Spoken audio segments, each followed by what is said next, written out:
Hey guys, welcome back to my channel. My name is Mariah, for those of you who don't know, and today I thought I would talk about my study abroad experience.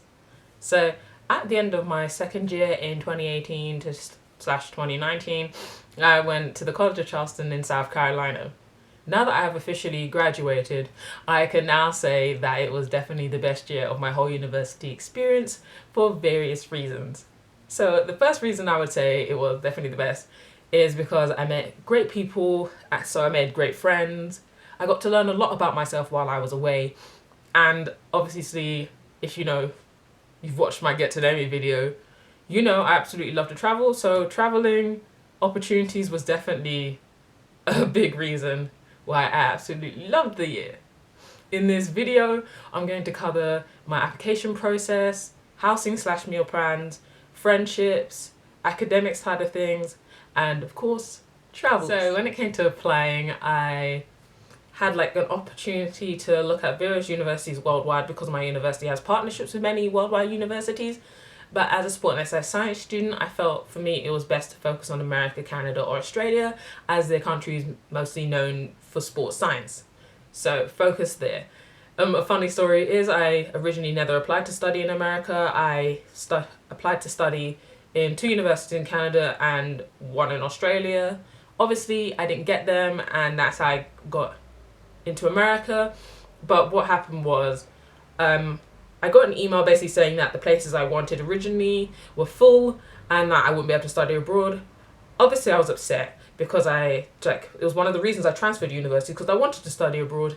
But I kind of came to terms with the fact that, okay, maybe it just wasn't a thing that was ever going to happen and I would just travel after university. But I got an email another email later, saying that there's various universities that still have spaces, and if I'm still interested to study abroad, I could go to these places. So what I did was I looked over the list, and it was mostly American universities, and there was one based in Canada. I'm obsessed with Canada for some reason. I've never been, but really, really want to go. However, the university wasn't on the main land, so I was a bit like, it's not really for me, because I want to be able to travel and see more while I'm there, and I kind of felt like if I wasn't on the mainland, it would be a bit difficult for me to travel around. So I opted for Charleston, because for various reasons, mostly because it was by the coast and I didn't want to be in the center of America. If I was going to America, I wanted to be in the outskirts. But yep, so ended up in America.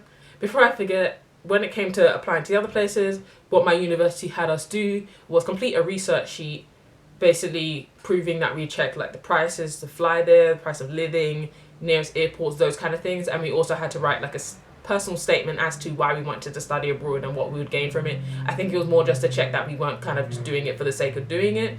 So had to complete that. But when it came to me deciding Charleston, it was then obviously rushing to get the application completed, because at that point in time, everybody else already knew where they were going, because I was pretty late in finding out that I could still go away. It was more of a rush for me to do things like apply for accommodation and apply for my visa, etc. So when it came to the whole visa process, your university that you're going to has to send over a piece of paper. I think it's called the DS 2019, something like that. They have to send it over, proving that they expect you to come, and you need that so you can apply to get it done. You also need to get another form. It was a number, I think it's like a CVIS or something. I'll write it below what it's called. I had to get that, and then once I did that, I could book an appointment at the US Embassy. I kind of found the visa process it wasn't long necessarily, because the steps you actually were able to be involved in were pretty quick. It's just more the waiting process of whether you have been approved or whether you haven't been approved. It was a little pricey considering it's just a visa, but hey, it is what it is. But when you go to the interview at the embassy, it wasn't anything that I thought it would be. I thought it would be you get called into a room and then they ask you questions like, why do you want to come to America?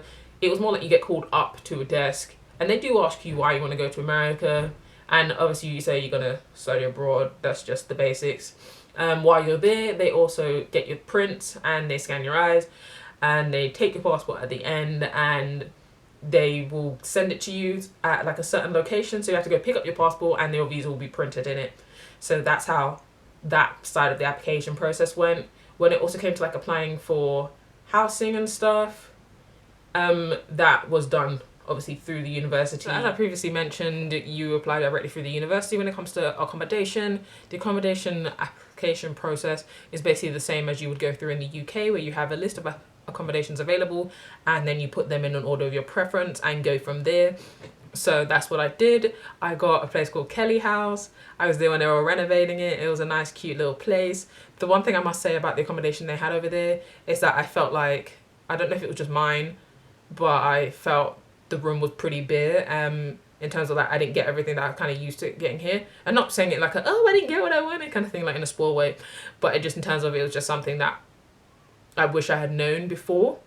I'm not saying that I would have picked anywhere else. It's just more that I would have flown over with like certain things, like either carried over my own bin, carried over my own like cutlery or whatever. Like instead of having to buy it again since I already had it, it was kind of a waste of money for me in that sense.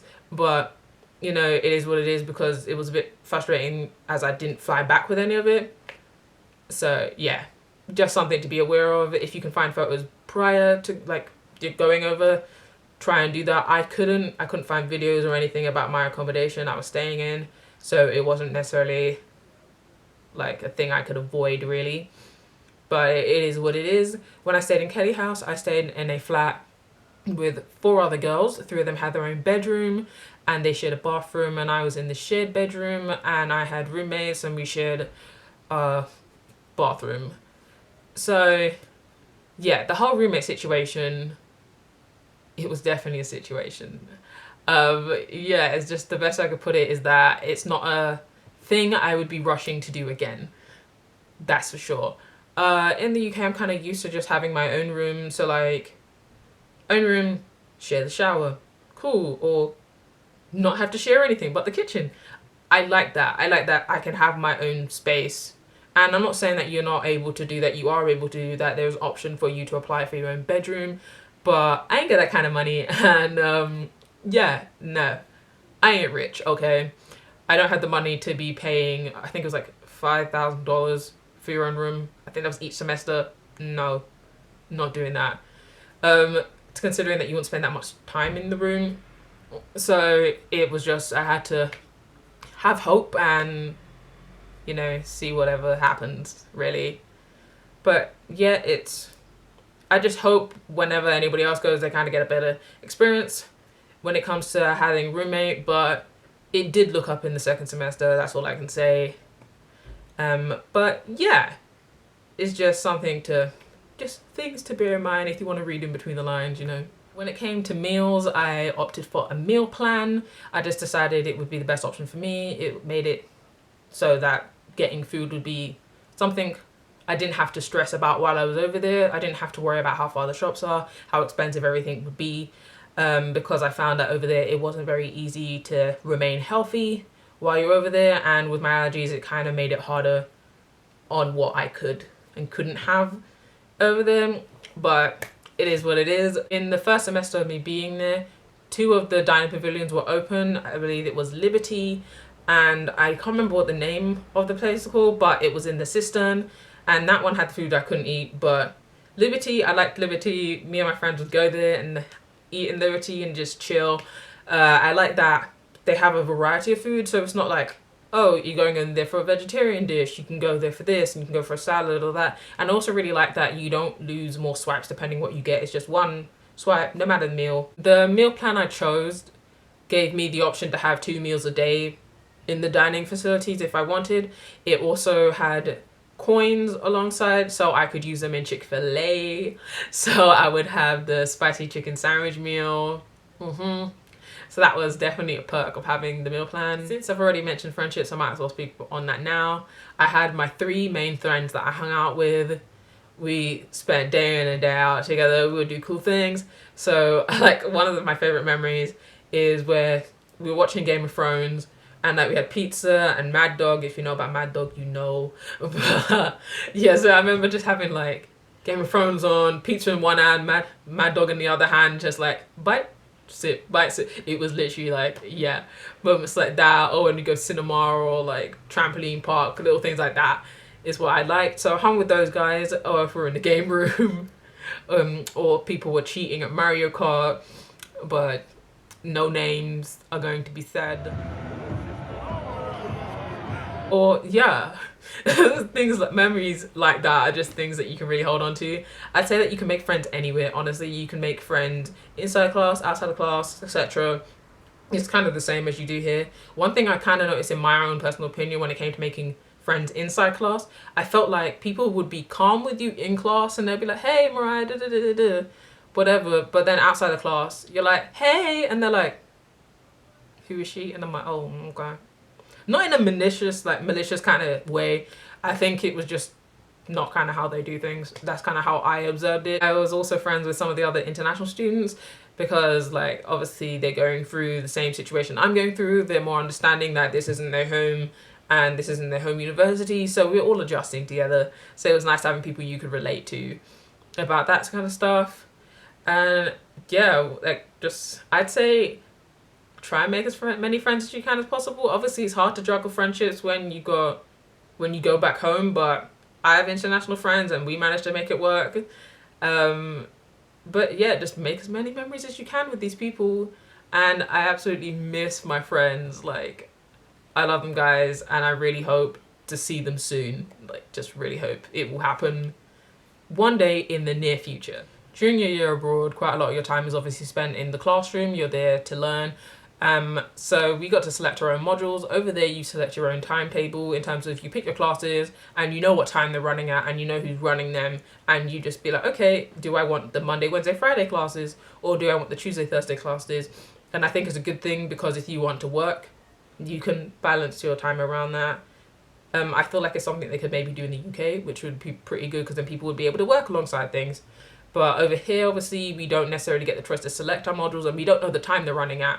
That's for sure. The only time we really get to select our modules over here is when you're in your final year and you're like, okay, I want to pick this and that and that. But they do things differently over there, so that was something to bear in mind when you're building your timetable. So in the first semester, I opted for human performance, analysis and conduct of group leadership, motor development, and chronic and communicable disease as the modules I decided to choose. For my visa to be active, I had to pick 12 credits per semester, so that's what I did. You can pick more, it just depends on like how much work you intend on doing, and the workload is going to be heavier. For the modules I picked, the first semester was lighter than my second semester, that's for sure. My favorite modules of semester A had to be chronic and communicable disease as well as motor development. They both had great teachers for them and they were just very interesting and engaging content that I was learning, so they have to be up there top, honestly. In my second semester, I did epidemiology, kinesiology, physiology plus lab, and personal and community health. That's what I chose to study over there. My favorite module that semester was definitely epidemiology. It was just a side of things that I would never get to see just being a sport science student. I mean, I touched on it when I returned in my final year, but I just didn't go into the depth that I did while I was there. So it was nice going through that kind of stuff while I was there. One thing I would say, be aware of 8 a.m. classes. I know I said that you get to build your own timetable, but I didn't have a choice when it came to this 8 a.m. class, and it was a little draining in the morning. Like, woman's a great woman, the teacher. It was just, I feel like if I had the class later on in the day, I would have been more energetic. And considering it was in the fall semester where I'd have to like get up and it was still dark outside to then know I'm going to do, you know, analysis and conduct of leadership and be out there dancing or moving around, I just didn't have that kind of energy at 8 in the morning. While I was there, I chose to do societies and volunteer during my time there just to make the most of it. I chose to join the photography society because hey, if you've been to Charleston, the sunsets are beautiful, you can't not take photos of them, and photography is something I'm very interested in here, so I thought, why not meet new people with the same interests as me. I also joined the Opta Society, which is for people who want to go into occupational therapy or physiotherapy, which they call physical therapy. I want to do that upon graduation, so it was just a society that I thought would be suited to me, and Not that I ever intend on working or studying again in America. I just felt that it'd be kind of nice to see how things differ, basically. So I joined those two societies while I was there. Finally, we're going to talk about my favorite aspect of my time abroad, which was obviously travels. I went to 5 different places while I was on my year abroad, which doesn't seem like a lot to most people, but for me, it was a decent amount of places I went to. Just to let you guys know, I didn't use my grace period, so if you have any questions about that or what you could do on that, I can't necessarily help you on that because I didn't use it. The reason I didn't use it is because, one, student finance basically gave an opportunity where if you took direct flights, it doesn't necessarily have to be at the end, but if you took direct flights, you could claim back a percentage of the money. You would have to cover the first 303 at the time it was pounds of the flight, but then they would give you back the money for the rest. If you did it like direct and they didn't really see that, you got unnecessary upgrades or something like that. So I flew with Virgin Atlantic and I had to get an upgrade because I wasn't flying economy light where you don't have a carry-on bag. So they understood that and that I had to upgrade it so I could carry a bag, like a checked bag with me. So that was fine and I was able to claim the money back. And on top of that, I was taking a trip that summer and I wanted to save money. I already booked the trip and I didn't necessarily see the point in me doing that considering I've been away for a year already in America. It was time I left. The first trip I took during my time abroad was not planned. It actually occurred due to Hurricane Florence, which hit roughly either just under a month or roughly over a month in my time in America. It meant that everybody had to evacuate. I chose not to leave with the university because I kind of felt like the university was a little too relaxed about the situation. I mean, I understand that obviously I'm someone who hasn't experienced hurricanes before, so I'd be more stressed out than someone who's used to this and this hurricane season. They expected it. It's just for me, I just wanted to get out of there sooner and they were leaving a little too late for my opinion. But I went and evacuated with my friend to his family member's house and stayed there for a week. We went to Charlotte, North Carolina. It was just nice to get out of state for a little bit and just to see another place for a bit. The break was definitely needed considering even though it hadn't been that long there, it was very intense already. The studying was just a lot. I wasn't used to like the homework and just wasn't used to kind of the extra reading necessarily being a must. So it was a refreshing break away from it all, basically. The next trip I took was planned. I went to New York during the fall break. So I went for 4 days with Daniel and his study abroad buddy, ambassador person. So we went, it was a nice little break. We got to see the Statue of Liberty, Central Park, Brooklyn Bridge, like walk past the Empire State Building, them kind of things. We got to see there was still quite a bit that we weren't able to see while we were there. So I'd definitely go back to New York. It's just not the top of my list right now, but I'd go back at some point to see the things I missed. A few weeks after my trip to New York, it was coming up to Thanksgiving, so I went up to Boston to spend it with my family I have up there. It was nice spending Thanksgiving with them. Obviously it would have been my first Thanksgiving, so it was just nice to, you know, enjoy it with people I know. And it was also nice going up to Boston because I got to meet family members I didn't know I had and just get to know more about myself necessarily and just like who's around me kind of thing. While I was up there, I also got to experience Black Friday. Black Friday in America is no joke. Honestly, like over here, when it comes to Black Friday, I'm just online ordering the stuff and I just wait in my house for it to turn up. Over there, like, it was intense. So me and my cousins, I think we left the house around 11 o'clock at night. And then we didn't come back home until 7 in the morning. It was some serious thing and the mall was packed. Like, the people were after them sales. It's just, I think it should be an elite sport, honestly, like being able to grab the sales before other people.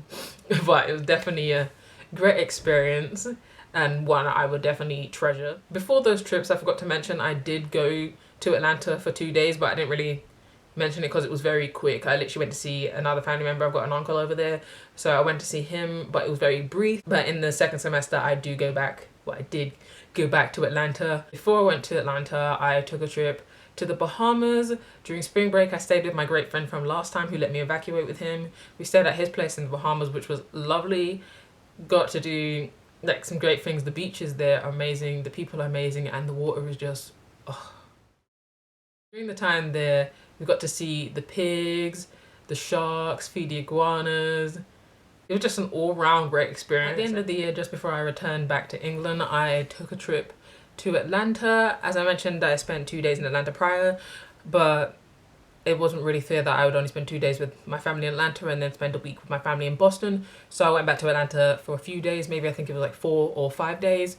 I just wanted to spend time with like my uncle or my cousins over there and just get to do things I didn't get to do over those 2 days because it was very rushed. But yeah, I went over there, spent some time with them.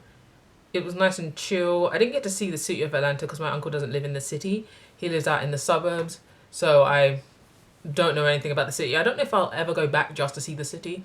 I feel like seeing the suburbs was enough for me personally. But yeah, I did that. While I was in Atlanta, I got to see Stone Mountain, which I'd recommend you go and check out if you're in Atlanta. It's a nice place. You get really nice view. So definitely go and check that out, I would say. But unfortunately, that was my last trip. And then I returned home to the UK. But I hope you guys enjoyed this video about my study abroad experience, and hopefully it has inspired some of you to want to take a year abroad and just travel or do the study side of things. Just hopefully it was just helpful. And if you have any questions about any aspects you feel like I missed out on the study abroad experience of mine, then leave it below in the comments. If you like this video, leave the thumbs up, and I'll speak to you guys soon in the next video. Thank you for watching.